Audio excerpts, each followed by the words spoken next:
watched my last couple videos, you know what a hard time I've had catching fish lately, but fortunately the last couple of days things have really come together. I've been fishing with my friend Travis Vandergriff. We finally got together to fish, and for the first time in what seems like forever. But yesterday we went out to Watts Bar and we fished the Clinch Riverside. And when we got there we had pretty decent current, so we did some drifting. And the first fish I caught was a nice blue.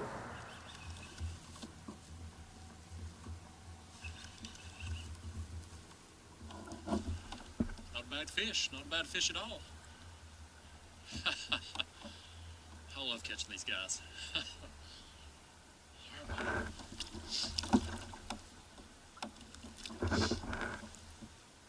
Definitely not a bad fish at all to get the day started with. A little while after that, I was drifting along and I thought I got hung up. I actually do think I got hung up, but I think what happened was when I popped my bait loose, I think that's when the fish hit it. Got a real good fish. I thought I was hung up. Oh, there we go. Nice flathead for February. Alright, let's let him go.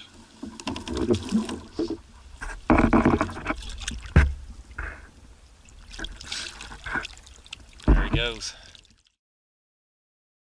I'm always happy to catch a flathead anytime, but to do it in the middle of February while drift fishing for blues, that made it even more special. So I was really excited to get that fish. But the real excitement happened today. Today me and Travis went back to Watts Bar, but we were fishing on the Tennessee Riverside. And when we got there this morning, we had a little bit of current, but not much.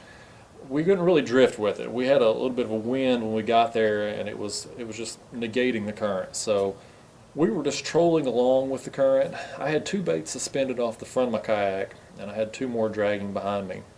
And we were catching some fish. It was just dinks, but we were staying in action and we were having a good time with it. As the day went on, the wind started to pick up, and all of you kayak fishermen out there know the wind is our arch nemesis. I can deal with current, I can deal with bad weather, but wind will ruin your day. And the longer the day went on, the worse the wind got. And on top of that, at 1 o'clock, TVA shut the generators off. So from 1 p.m. to 4 p.m., we didn't have any current at all. So I just got some planer boards in the mail yesterday. I ordered some of those. I've been excited about those, maybe give those a shot. So I thought, what better time than right now to try them out. Guys, I don't know if you can see behind me, but if you can, you'll notice some planer boards back there. This is my first attempt using planer boards.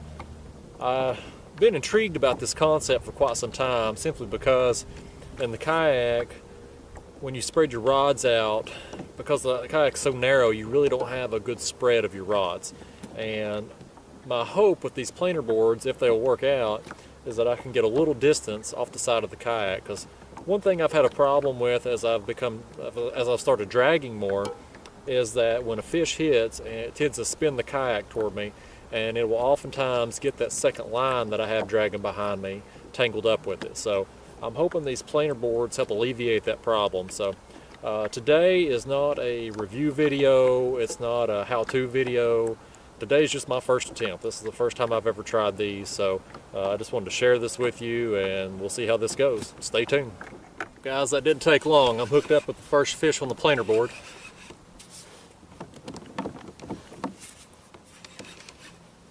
So far so good. It's spun me around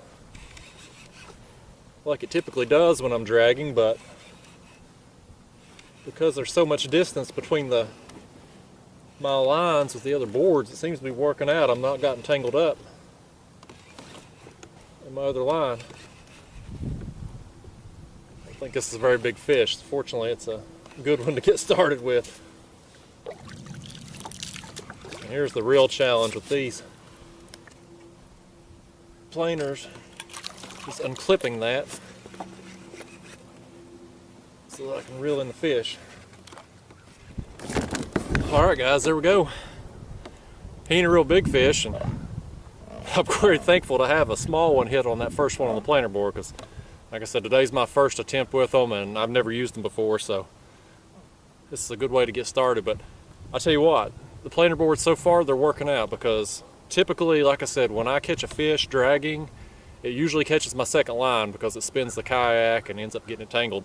But doing this, I had my line spaced so far apart, I was able to reel this guy in no problem and didn't get my other line tangled. So far so good.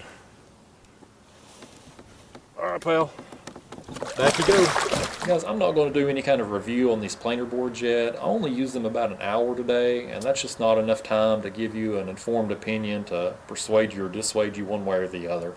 I also don't want to give you any kind of how-to advice on how to use them in the kayak, because I'm going to be honest with you, there's a little bit of a learning curve to these things, and I figured out today I still have a lot to learn with them. So give me a little time. I'd like to get 50, 60 hours of use out of them to where I can really give you an informed opinion and do a quality video on it. So give me a little time and I'll put that together. But a little while after that, I was still trolling along with the planer boards. I also still had my two baits in front of me suspended, and I was trolling along a drop-off. And all of a sudden, just bam, rod tip doubles over, drag screaming, and it was on. Got another fish on, guys. This one hit the suspended rod.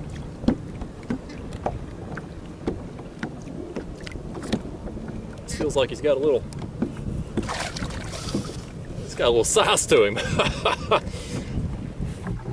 Just spinning me around.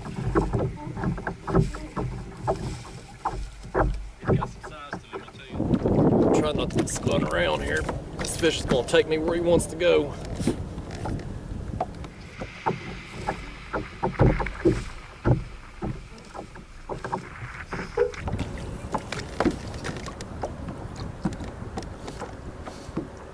It's a good fish, guys.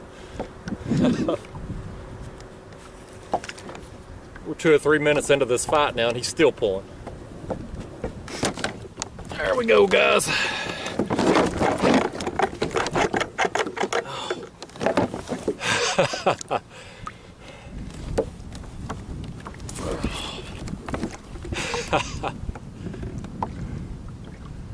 All right, guys. Let's get him back in the water. Sorry, buddy, I didn't mean to toss you like that. You're just the heavyweight. There he goes. Swimming back healthy as can be. And guys, let me tell you something. When you catch a big fish like that, try to let him go. Get him back in the water. I mean, there's so few of these fish, and it takes so long to grow one that big. Don't kill it just for a picture. CPR these things so we can all have a chance at them again when they're 50 pounds bigger. What a fish though, what a day. That fish was the highlight of my day. I've been looking for that fish for the last 3 months. It's the best one I've gotten all of 2017 so far, but you know, I'm happy with it. I'm not an expert fisherman by any stretch of the imagination. I don't claim to be. But if there's one piece of advice I could give you, it's just to stay persistent. Keep your baits on good structure. You're not going to catch big fish every day. You're not going to catch them every week. If you're like me, you're not going to catch them every month. But over the course of time, you will get big fish, and all it takes is just keeping your baits where the fish are. That's the biggest piece of advice I could give you, is study your lake map, learn where fish are at, and keep your baits there. And over the course of time, over the course of a season, you're going to catch a lot of big fish, whether it be from kayak, boat, bank, wherever you're fishing from. So anyway, guys, I'm going to wrap up this video. Before you go, please do me a big favor and hit that thumbs up button. I'd really appreciate it if you could do that. Me and Travis, we're going to get after them again tomorrow. Hopefully I'll get some more video footage and put together another video real soon. But thanks for watching. See you next time. It's a pretty good fish. I'm covered head to toe in slime, and I love it.